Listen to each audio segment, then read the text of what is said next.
So in Acts 21 verse 4, we continue. It says, through the Spirit, they urged Paul not to go to Jerusalem, right? So that the Spirit showed them that Paul was going to experience persecution.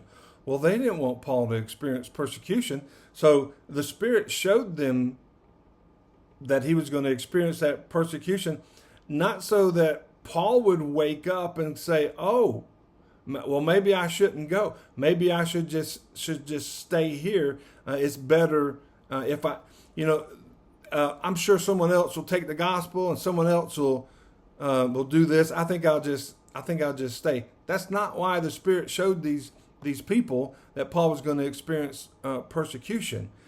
The Spirit showed them that Paul was going to experience a persecution so that they could see his passion for the glory of God, right? So that they could see his passion for the glory of God, so that they could see, hey, maybe that's the way I ought to be living my life, right? With some more passion, right? Maybe I ought to be living my life with more vision than what I've got, right? For the glory of God. Maybe I'm living too soft. My life is just too comfortable. And maybe God has sent Paul to show me my life is passionless, right? So I'm looking at Paul and I'm thinking, man, my life's not like that. I need to wake up to the glory of God.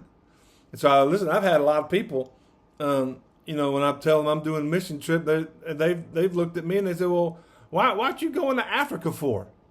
Why are you going to go to Africa? We got problems here, right? Listen, but we don't want to let anybody talk us out of what we believe that God has for us and what we believe that God's called us to do. I had a lady come up to me one time. She said, my child wants to go overseas. What am I supposed to do, right? And I told her, I said, well, you need to let her go.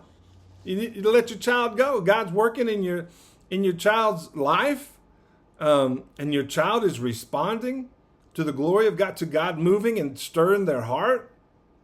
You need to let them go. I mean, you don't want to be later on in your child's life when they talk about missions or ever have a conversation and they look, and someone says, well, why didn't you ever go on a mission trip? Right?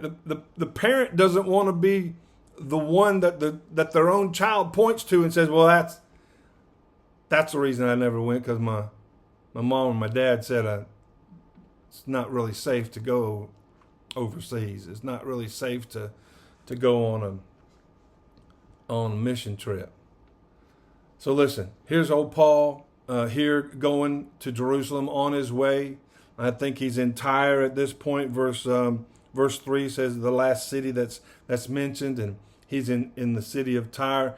And listen, he's on his way to Jerusalem to do. He's doing what God called him to do, and what the Spirit is urging him to do. And I just want to encourage you to do the same thing.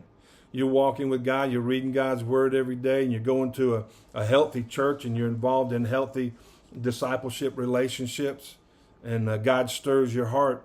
You need to follow what God is doing in you. He's doing it for a purpose, right? He's working in your life. So I'd encourage you, whatever God's doing in your life, you just follow that and keep doing what God is prompting you in your heart and in your mind to do for His glory.